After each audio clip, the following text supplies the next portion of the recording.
Friends, इस session में हम डिस्कस करेंगे नॉन फाइनाइट्स। एक्चुअली जो वर्ब होती है, वर्ब के हम स्पेशली यहाँ पे टू जो काइंड्स हैं, फाइनाइट्स एंड नॉन फाइनाइट्स, बस हम उन्हीं को यहाँ डिस्कस करेंगे। बाकी वर्ब के बाकी पार्ट्स के लिए, बाकी काइंड्स के लिए आप मेरी दूसरी वीडियो देख सकते हैं। वर्ब से रिलेटेड एक वीडियो दूसरी बनाई है मैंने। फ्रेंड्स, नॉन फाइनाइट्स में एक्चुअली लोगों को कंफ्यूजन होता है, बच्चे बड़े कंफ्यूज होते हैं कि नॉन फाइनाइट्स क्या होते हैं। तो नॉन फाइनाइट्स को बड़े सिंपल तरीके से मैंने यहाँ डिफाइन किया है, या मैंने यहाँ उनको समझाने की कोशिश की है। देखिए, सबसे पहली बात अगर हम वर्ब की करें तो वर्ब हमारे माइंड में आते ही एक कॉन्सेप्ट हमें ध्यान में आता है। क्या ध्यान में आता है कि जो वर्ब्स है, या तो वो हेल्पिंग वर्ब होती है, मीन्स ऑक्सिलरी वर्ब्स होती है, मॉडल्स होती है, या मेन वर्ब्स होती है। क्लियर? इससे ज्यादा हम वर्ब जो वर्ड है वो हमारे दिमाग में आते हैं, इससे ज्यादा हमें और कुछ नहीं समझ आता। इट मीन्स, अगर मैं सिंपल शब्द में कहूं तो वर्ब, अगर कोई शब्द वर्ब जैसा कॉन्सेप्ट हमारे माइंड में आते ही जो वर्ब होती है वो फाइनाइट वर्ब होती है। मीन्स जब भी हम वर्ब की बात करते हैं तब हम हमेशा फाइनाइट वर्ब की बात करते हैं। क्लियर? अब फाइनाइट और नॉन फाइनाइट्स क्या होती हैं? जो वर्ब होती है, वर्ब फ्रेंड्स एक्चुअली जो सब्जेक्ट होता है, हम हमेशा वर्ब को सब्जेक्ट के अकॉर्डिंग लगाते हैं और टेंस के अकॉर्डिंग लगाते हैं। कैसे, इसको मैं भी क्लियर कर देता हूं, आप समझ जाएंगे एक एग्जांपल से।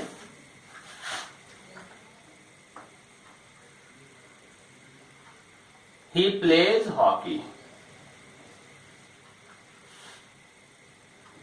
And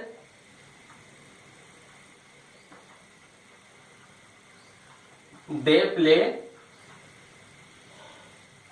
hockey.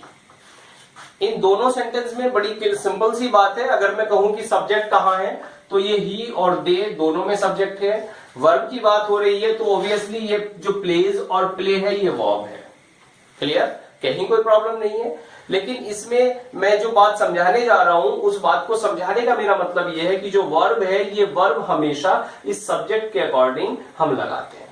क्लियर? चूंकि प्रेजेंट टेंस में हमारा सेंटेंस है तो हमने यहाँ प्लेज का यूज कर दिया या प्ले का यूज कर दिया। अगर ये सेंटेंस प्रेजेंट कंटिन्यूअस हो जाता तब हम क्या करते? ही इज प्लेइंग और they are playing. No doubt, simple सी बात है भाई। हम जो वर्ब लगाते हैं वो हमेशा टेंस को देख के लगाते हैं, कौन से टेंस में हमें कौन सी वर्ब लगानी है। और उसी के साथ साथ हम जो सब्जेक्ट को देखते हैं, सब्जेक्ट के नंबर को देखते हैं, सिंगुलर है कि प्लूरल है, या सब्जेक्ट के पर्सन को देखते हैं कि थर्ड पर्सन है या फर्स्ट पर्सन है या सेकंड पर्सन है। उसी के अकॉर्डिंग हम वर्ब लगाते हैं। तो जो फाइनाइट वर्ब होती है, अब यहां जो ये वर्ब मैंने अंडरलाइन की है, ये जो वर्ब है ये फाइनाइट वर्ब है। इसको मैं कहूं तो फाइनाइट वर्ब। और फाइनाइट क्यों है ये? क्योंकि वर्ब है सिंपली, भाई सिंपल वे में हम कहें तो ये सब्जेक्ट पे डिपेंड करती है और टेंस पे डिपेंड करती है। यानी एक ऐसी वर्ब की फॉर्म जो डिपेंड करती है सब्जेक्ट पे और टेंस पे, तो उस वर्ब को हम कहते हैं फाइनाइट वर्ब। और इसमें भी सब्जेक्ट का नंबर और सब्जेक्ट का नंबर के साथ साथ पर्सन, ये दो चीजें और यहां हो जाती है। तो वर्ब बेसिकली जो फाइनाइट वर्ब है वो हम कह सकते हैं a finite verb is a verb that depends on subject and tense. Clear सी बात है?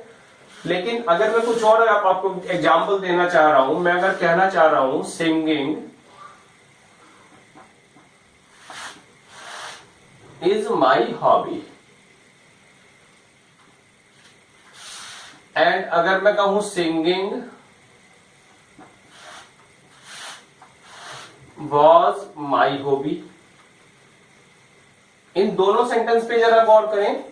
इनमें जो वर्ब है, अब वर्ब क्या है या टेंस कौन सा है? अब यहां थोड़ा कंफ्यूजन हो रहा होगा कि ये सिंगिंग वर्ब है कि इज वर्ब है।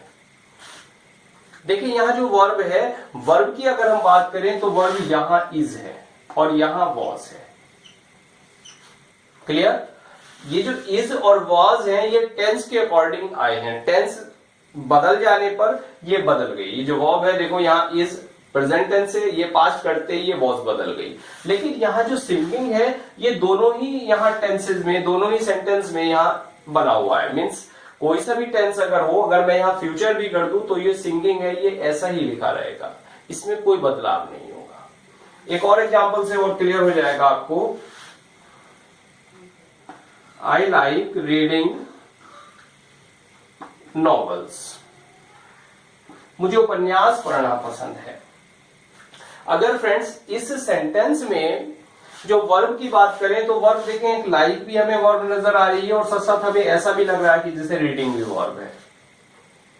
अब यहां जो लाइक है, ये लाइक इस आई के अकॉर्डिंग यहां स्टैंड हुई है। अगर ये मैं टेंस बदल दूं तो यहां पर लाइक की फॉर्म बदल जाएगी। भाई पास्ट टेंस है तो लाइक हो जाएगा, फ्यूचर है तो विल लाइक हो जाएगा या विल बी लाइकिंग हो जाएगा। लेकिन यहां ये जो वर्ब है रीडिंग, इसमें कोई परिवर्तन नहीं होता। यहां बदल रही है, ये वर्ब बदल रही है लेकिन ये नहीं बदल रही। तो यहां जो वर्ब है, ये जो लाइक है, ये कैसी वर्ब है? फाइनाइट वर्ब है। और जो बदल रही है फ्रेंड्स वो क्या है? फाइनाइट वर्ब है। जो नहीं बदल रही है वो नॉन फाइनाइट है। और ये जो रीडिंग है ये नॉन फाइनाइट है। यहां जो सिंगिंग है ये नॉन फाइनाइट है। बात क्लियर हुई? लेकिन यहां जो प्लेज है ये कैसी वर्ब है? फाइनाइट वर्ब है। यहां फाइनाइट वर्ब है, यहां इज है, यहां वॉज है और यहां लाइक है। ये वाला जो सेगमेंट है, play, plays, play, is, was और लाइक, ये सारी कैसी वर्ब है? फाइनाइट वर्ब है। क्यों है फाइनाइट? क्योंकि ये डिपेंड है सब्जेक्ट पे और टेंस पे। लेकिन ये जो फॉर्म है वर्ब की, ये सिंगिंग और ये रीडिंग जो मैंने एग्जांपल दिया, ये ऐसी वर्ब है जो सब्जेक्ट के टेंस पे, सेंटेंस के टेंस पे और सब्जेक्ट के नंबर या पर्सन पे डिपेंड नहीं करती। तो अगर हम सिंपली कहें तो नॉन फाइनाइट क्या होती है? Non finite is the form of verb that does not depend on subject and tense। Means अगर कोई वर्ब सब्जेक्ट और टेंस पे डिपेंड नहीं करती है तो वो जो वर्ब होती है वो नॉन फाइनाइट वर्ब होती है। क्लियर? तो फाइनाइट टेंस पे और सब्जेक्ट पे डिपेंड करती है, नॉन फाइनाइट इन दोनों चीजों पे डिपेंड नहीं करती। और इसी के साथ साथ एक बात और होती है कि जो नॉन फाइनाइट वर्ब होती हैं वो वर्ब का काम नहीं करती। मीन्स वो वर्ब के काम को छोड़ के वो क्या करती हैं? वो एडजेक्टिव का काम करती हैं, वो एडवर्ब का काम करती हैं, वो नाउन का काम करती हैं। तो इसी कारण, इसी फंक्शन के कारण इनको डबल पार्ट्स ऑफ स्पीच भी कहा जाता है। किसको? नॉन फाइनाइट्स क्या कहलाते हैं? डबल पार्ट्स ऑफ स्पीच कहलाते हैं। क्लियर हुई बात? यहां बात आपको समझ आई? नॉन फाइनाइट्स वो कितने प्रकार के होते हैं? अगर हम नॉन फाइनाइट्स को कैटेगराइज करें तो नॉन फाइनाइट्स के जो काइंड्स हैं वो हमें 3 काइंड्स मिलते हैं। इंफिनिटिव,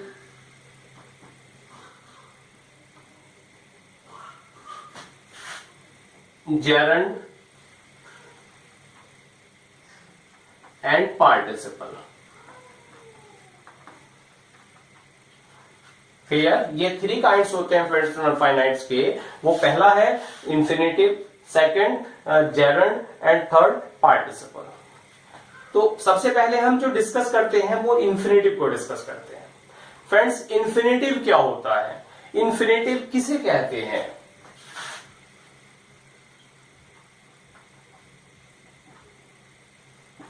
जो फ्रेंड्स इंफिनिटिव होता है वो वर्ब की बेस फॉर्म, यानी जिसको हम स्पेशली फर्स्ट फॉर्म कहते हैं, वो वर्ब की बेस फॉर्म होती है और उस बेस फॉर्म में टू लगाने से बनता है। मींस बेस फॉर्म से पहले अगर हमें कहीं टू दिखाई दे रहा है तो वो क्या है? वो इंफिनिटिव है।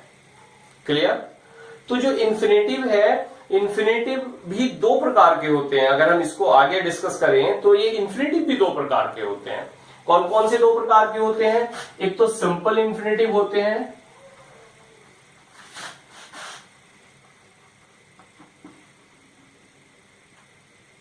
सिंपल इंफिनिटिव, और दूसरे होते हैं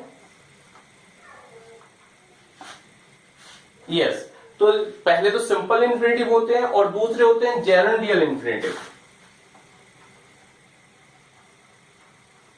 जेरेंडियल इंफिनिटिव। क्लियर हो फ्रेंड्स? जो सिंपल इंफिनिटिव होते हैं वो क्या होते हैं, वो किसी सेंटेंस में नाउन का काम करते हैं, और इनका दूसरा नाम नाउन इंफिनिटिव भी इनको हम कहते हैं, ये काम करते हैं नाउन का। तो इनको हम दूसरा अगर नाम दें तो वो नाउन इंफिनिटिव भी इनको कहा जाता है। जो जेरेंडियल इंफिनिटिव है वो क्या काम करते हैं, वो किसी सेंटेंस में एडजेक्टिव का काम करते हैं या एडवर्ब का काम करते हैं। तो यहां क्या समझाया, क्या बात समझ में आई कि जो इंफिनिटिव है वो भी दो प्रकार के होते हैं। पहला तो है सिंपल इंफिनिटिव और दूसरा है जेरेंडियल इंफिनिटिव। जो सिंपल इंफिनिटिव है वो क्या है फ्रेंड्स, नाउन का काम करते हैं, इनको नाउन इंफिनिटिव भी कहा जाता है। और जो जेरेंडियल इंफिनिटिव है वो एडजेक्टिव या एडवर्ब का काम करते हैं किसी भी सेंटेंस में। क्लियर? अब इनको हम किस तरह से यूज करते हैं, इनके हम यूज देखें कि जो सिंपल इंफिनिटिव है वो कैसे यूज होता है। सिंपल इंफिनिटिव,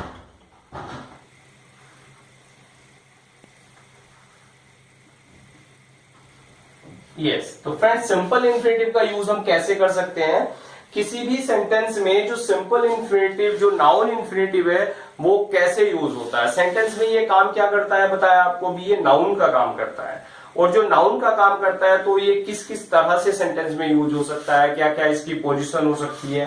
तो सबसे पहले सिंपल इंफिनिटिव में हम देखें तो सबसे पहला जो काम करता है ये करता है subject of the verb, subject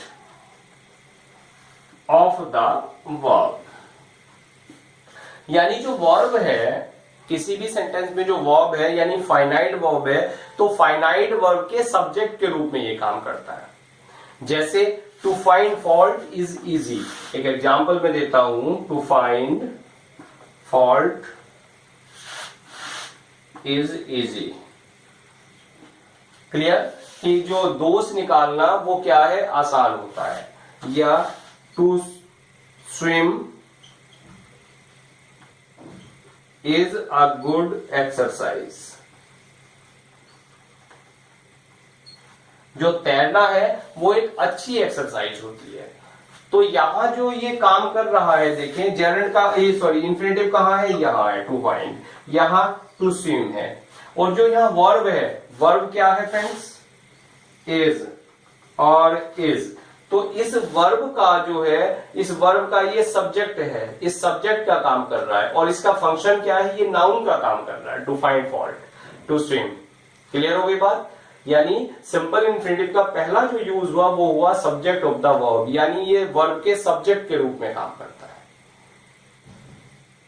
बात समझ में आई?